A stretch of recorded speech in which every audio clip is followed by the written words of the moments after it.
안녕하십니까. 쏙쏙TV 박병희 중개사입니다. 오늘은 이 부분, 오피스텔은 주택수에 포함이 안 된다던데 라고 사람들이 어디서 들은 게 있어서 그렇게 얘기를 하시죠. 그래서 이 부분에 대해서 좀 정리를 해드리려고 오늘 시간 마련을 했습니다. 사실 오피스텔은요, 오피스하고요, 호텔하고의 합성어라는 거는 많이들 아세요. 그래서 오피스텔이라고 이렇게 해가지고 오피스텔이 나왔죠. 그러다 보니까 이거를 사무실로도 쓸 수 있는 것이고, 그리고 주거 용도로도 쓸 수가 있는 상황으로 처음부터 나온 거예요. 이게 처음부터 주거용, 사무용 이렇게 다 해서 했던 게 아니라, 처음에는 이걸 대부분 오피스로만 봐줬었어요. 그러다가 어느 순간부터 이게 주거로 많이 사용되다 보니까 이것도 세금을 주거처럼 하겠다. 그래서 어느 정도 이게 유리가 돌아왔는데요. 그래서 예전엔 전입신고도 뭐 안 되고 막 좀 복잡했었어요. 그런데 이렇게 된 계기를 뭘로 보느냐. 그래서 이게 주거 용도로 들어가느냐, 안 들어가느냐. 이거가 굉장히 요새 문제가 많이 되고 있어요. 왜 그러냐면 이번 정권에서 주택수를 다주택자를 지금 잡으려고 혈안이 돼 있죠. 그러다 보니까 주택을 하나 더 갖고 있다? 이거에서 사람들이 굉장히 부담스러운 거예요. 그래서 이게 주택이 아니면 내가 하겠는데, 주택이라면 좀 하기가 좀 곤란하다라는 게 지금 일반적인 사람들의 생각이죠.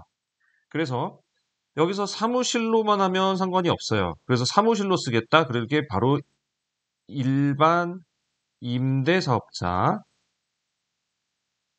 내거나 아니면 본인이 직접 사업자 등록을 하는 방법이 있죠. 자, 사업자 등록이 돼 있다는 얘기는 그 주소에 사업자 등록이 돼 있다는 건 그건 사무실로 쓴다는 반증이에요. 그렇기 때문에 당연히 사무실로 인정을 해줍니다. 만약에 내가 사업을 하진 않아요. 근데 일반 임대료사 사업자로 해놓으면 임차인이 여기다 사업자 등록을 해야 돼요. 아이고. 임차인이 사업자 등록을 내야 됩니다. 그러니 사업자 등록을 내줘 있으니까 뭐겠어요? 사무실로 분다라는 겁니다. 그런데 전부 다 이럴까요? 사실 글쎄요. 사업자 등록은 냈는데 주거로 사용하는 경우가 꽤나 있는 걸로 저는 알고 있습니다. 그래서 뭐 그런 거를 어떻게 할 것인지에 대해서는 한번 논의해 보겠습니다.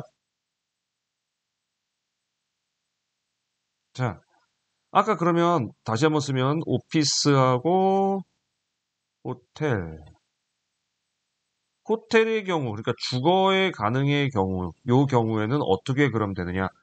그냥 가만히 냅두면 얘를 주거로 그냥 간주를 해버려요. 간주? 추정이 맞겠네요. 이게 되게 웃겨요. 자, 이전에 먼저 간주와 추정에 대해서 제가 간단히 설명을 해드릴까 싶은데 이게 또 말이 길어질 것 같아서 이제 좀 짧게 해달라는 말씀들이 많으셔서, 네.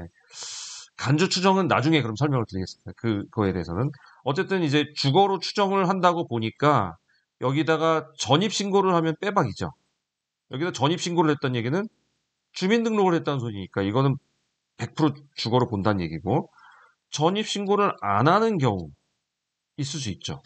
안 하는 경우. 그런데 사업자 등록도 안 했어요.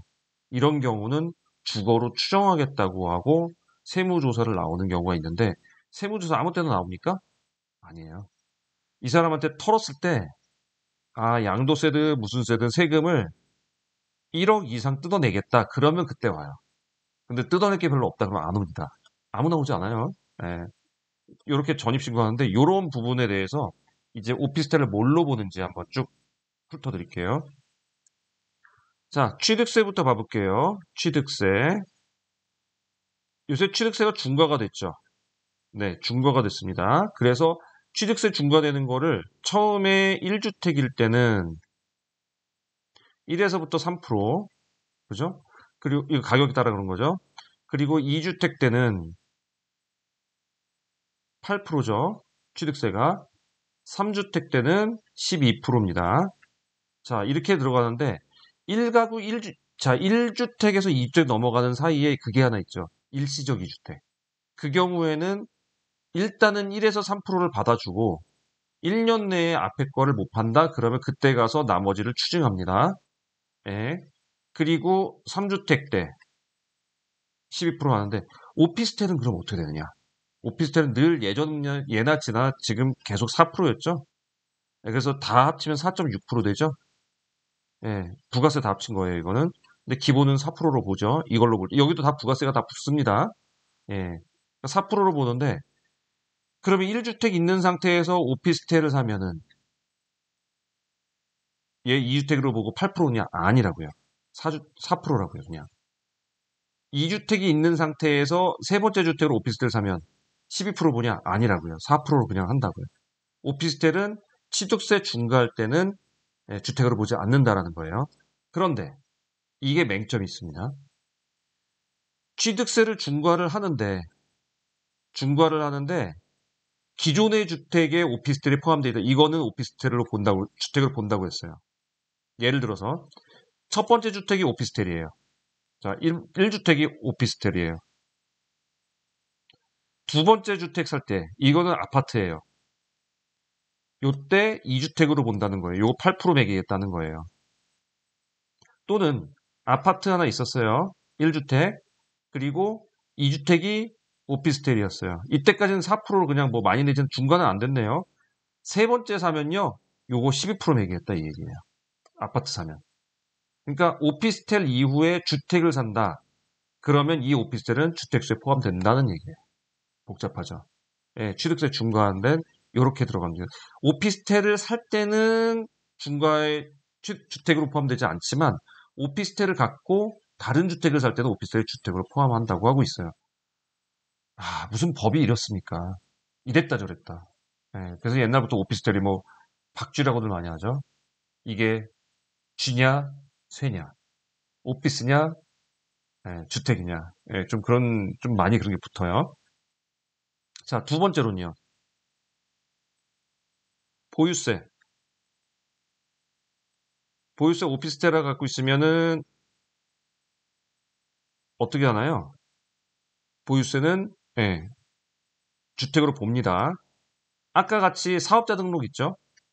지금 여기서 주택으로 본다는 얘기는 아까 그 얘기하고 똑같아요. 사업자 등록을 내가 내거나 아니면 일반 임대사업자를 내서 임차인 사업자 등록 이 경우를 제외한 경우를 말하는 거예요. 그 제외한 경우, 그러니까 예를 들어 전입신고를 했거나 전입신고는 안 했지만 사업자 등록도 안 하고 아무것도 안 하, 이런 경우에 이걸로 추정한다고 그랬죠? 이렇게 추정될 때 주택으로 보고 보유세를 여기다가 주택수에 산입시킨다 이 얘기예요. 자, 세 번째는요. 양도소득세. 얘는 뭐 무조건이죠. 네, 무조건 과세됩니다. 과세 대상이에요. 주택으로 봅니다.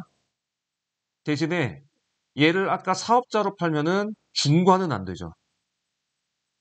우리 왜 1주택 있고 2주택 있고 3주택 있을 때 2주택에서는 10% 중과되고 3주택에서는 20% 중과되잖아요.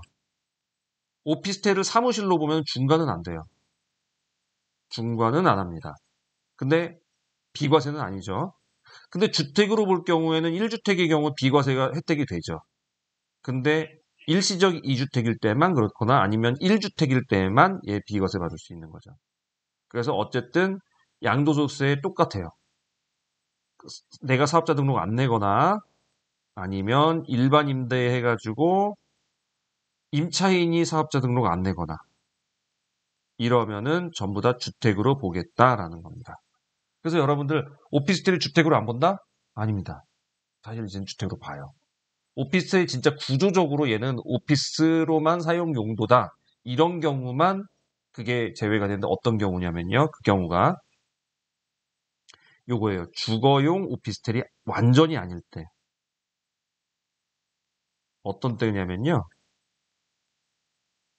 바닥에 난방이 안 들어갈 때.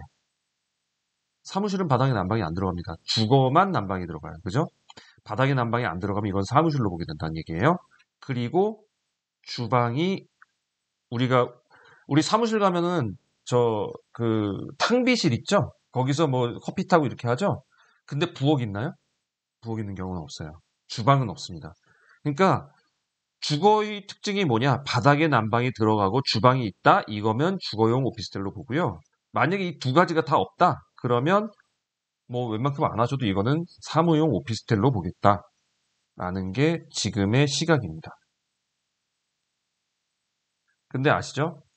세금은요, 세무공무원이 어떤 딱 세법에 정해져 있지 않아요. 그러니까 귀에 걸면 귀걸이고 코에 걸면 코걸이인 거예요. 그거를 누가 하느냐? 세무서장의 판단 하에 세무공무원들이 해요.